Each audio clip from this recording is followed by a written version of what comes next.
In this report, the secret life of corrosion. What you can do about it from a DIY point of view, from a design perspective, critical mistakes that you really shouldn't make, and also the thorny issue of repairs.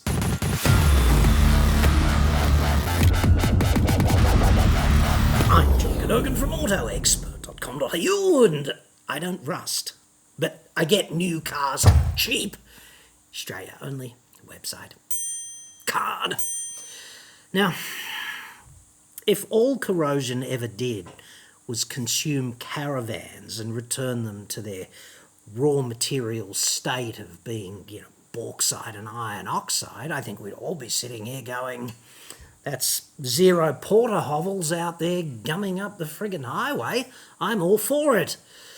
But corrosion's actually a much more significant problem than that, and it impacts you here in your fat cave, or there in your fat cave, and in your car, and in all other aspects of life. There's some freaking corroded thing that you've got to come to grips with from time to time. So in this report, we're going to drill down into the trio of mechanisms that commonly cause corrosion and talk about exactly what the F you can do about it.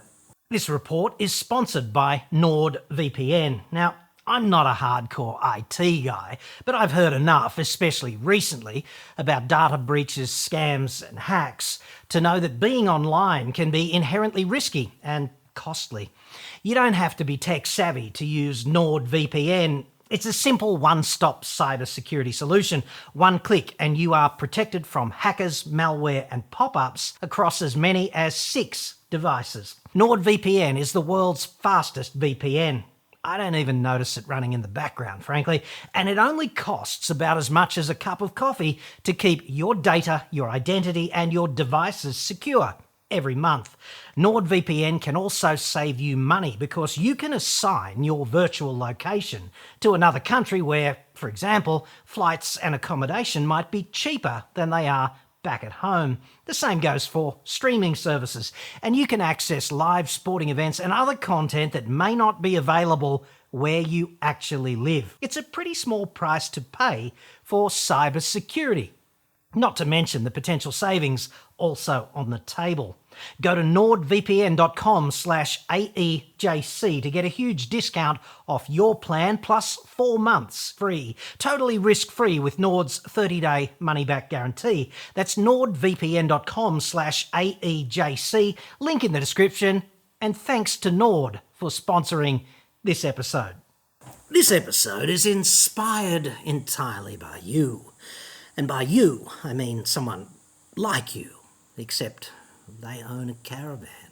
But let us not judge them too harshly off the bat in relation to that, because it was most probably procured in a moment of weakness, and God knows it hasn't really been an experience devoid of consequences. So much stress in relation to caravans, in addition to bringing down the value of the neighbourhood. His name's Michael, and he goes, "My wife and I purchased a 2015 Jayco Starcraft Outback Caravan approximately 2 years ago, and we are the 3rd owners." Well, Michael, that's going to tell you a little something about just how delighted the first 2 owners were with their Jayco Starcraft porter hovel. I noticed a short time after the purchase a slight bubble under one of the decals on the side of the caravan. It's aluminium clad, not composite. Thank God. No one wants a plastic porter potty on wheels. Your effluent deserves to be touring the great Australian F-all in an aluminium box, certainly. Well done. The bubble got bigger over time, and I decided to cut into the bubble with a safety blade, thinking it was an air bubble and I'd release the air from under the decal. It just seemed like the right thing to do, probably. A white powder came out. It's like a deleted scene from Narcos Shitsville, isn't it? A white powder came out of the cut I'd made, and I understand this to be electrolysis. Almost certainly not. Since then, the bubble has increased in size, plus I have found 2 other spots where electrolysis electrolysis is happening. I took the Caravan to our local Jayco dealer in Devonport, who said that he had seen it before. He took photos, no apostrophe in photos, Michael, and said he'd contact Jayco for a solution and he'd get back to me after 2 weeks. I returned to the dealer and said it had no response from Jayco. Bastards. I contacted Jayco in Victoria, who said I should get in touch with my local dealer or my Jayco state distributor in Hobart. I did contact Jayco Hobart and made an appointment to have them inspect the Caravan. Yes. So we hauled the Caravan down to Hobart and had Jayco inspect the electrolysis, which is probably almost certainly not electrolysis, but hey. He said he'd never seen it before, and here I cry bullshit. He suggested that the Caravan was well out of warranty and that I should probably make an insurance claim. My insurance company states in my policy they don't cover rust, which is what I'm assuming they call it to try to get out of paying for the repair. Double that, bastards. To rectify the problem, the whole side of the Caravan will have to be removed, find the cause of the electrolysis, fix that, then reclad the side of the Caravan with new aluminium and decals, which will run into many thousands of dollars. So I'm writing to you to seek your opinion. Regards, Michael. What I would do, Michael, is I'd take my Caravan to the ocean and turn it into an artificial reef, thereby just improving the road system in Australia incrementally so. But if you really do want to deal with it, we should drill down into the whole issue of corrosion, because there are 3 mechanisms for corrosion. There's just straight old oxidation, which you see all the time, and then there's galvanic corrosion, which is a feature of 2 different metals in contact with each other in a humid, damp, sort of pornographic environment. And then there's electrolysis, which basically needs a source of electricity. And the beard strokers in the fora, I note, are very keen to call galvanic corrosion electrolysis when in fact the corrosion that you generally see in aluminium in automotive applications is almost exclusively galvanic. So let's drill down into all of that, shall we? I will try, ever so slightly, to lose as few viewers as possible due to eruption of blood from the ears in relation to all of this. Now, oxidation. SDS chisel point tool thinger, okay? This is oxidizing. It's been sitting on the floor of the fat cave for a couple of years now. It's quite humid in here, particularly in summer. And basically atmospheric oxygen is just getting into the steel and causing orange rust, which you see everywhere on exposed bits of low carbon structural steel that is not painted or treated in some other way. This is the most common kind of oxidation, right? Now everything oxidizes, like galvanized pipe oxidizes, comes out of the factory really shiny, and then it progressively turns that dull grey colour, right? And here's an example of something else that's been galvanized, a bolt with a nut and a washer. It's even greyer, so it's got even more oxide on it, and you know, you get bolts in all kinds of flavours. Galvanized bolts, very common, okay? So the black's just paint I was using it as a standoff for some spray painting the other day. So anyway, the thing about galvanization, right, from the point of view of oxides, the thing that makes this oxide different to this oxide, for example, is that this oxide remains porous on the steel, whereas this oxide creates a coating that's impervious to things like water and atmospheric oxygen. So not only is the galvanization protecting the steel, but the oxide on the outside of the galvanization is protecting the zinc by virtue of it being sort of impervious to the slings and arrows of water and air, basically. And you see the same thing on aluminium, which a North American would call aluminum.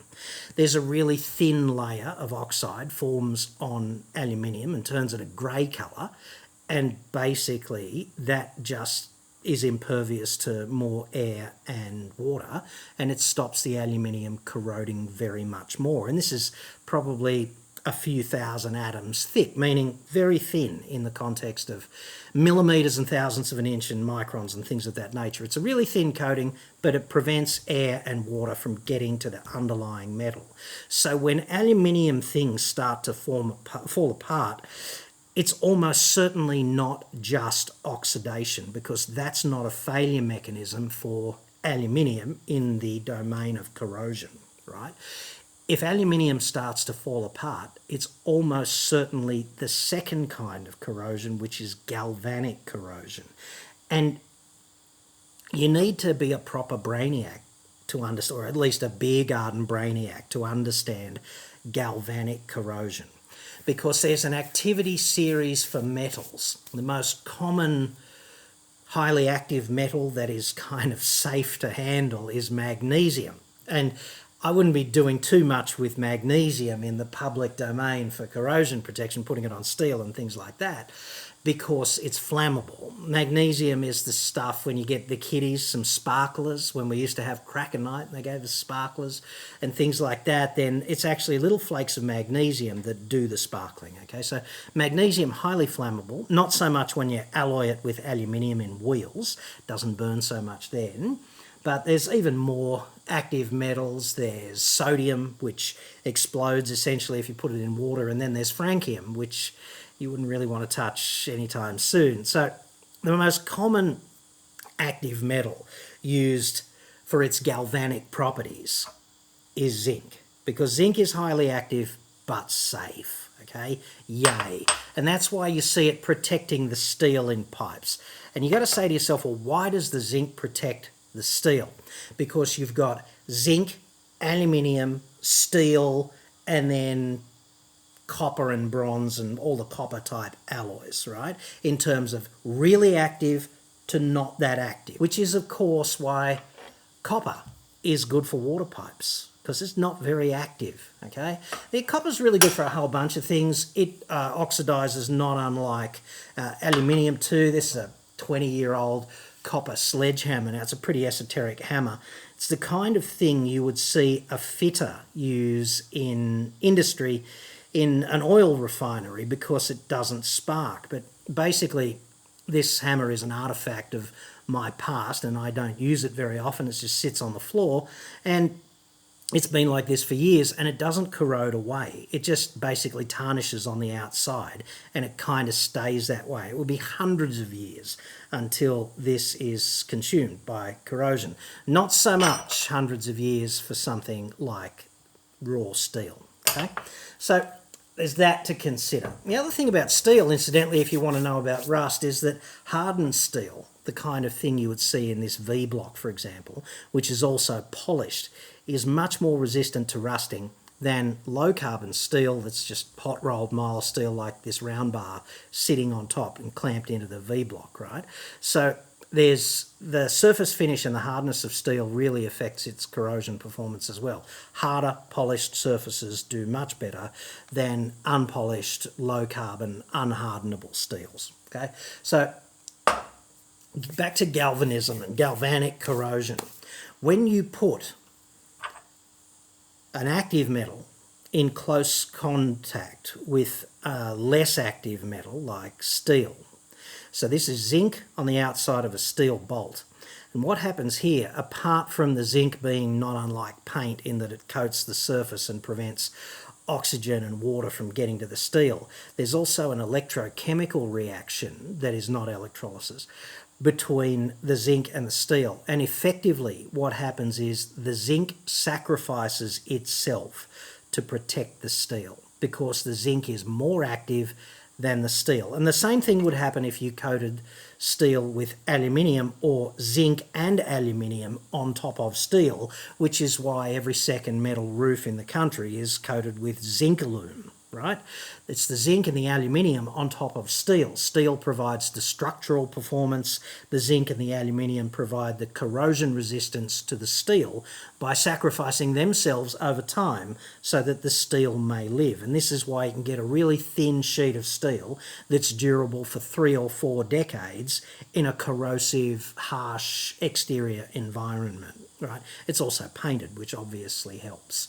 So it's most probably a galvanic thing that is affecting Michael's Caravan, because for electrolysis to happen, you need actual electricity to be flowing through something in the presence of an electrolyte, which in practice, although there is electricity in vans, it's probably not that. It's probably got something to do with some steel in proximity to the aluminium, right? Because if some steel is in proximity to the aluminium will start sacrificing itself to protect the steel.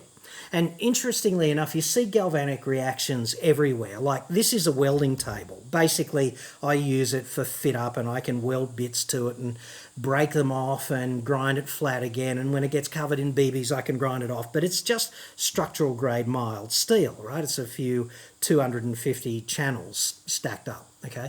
And obviously, what I've got here, if I can just get it out, is a welding earth clamp, right? And you can see in there that the earth clamp is copper, yeah?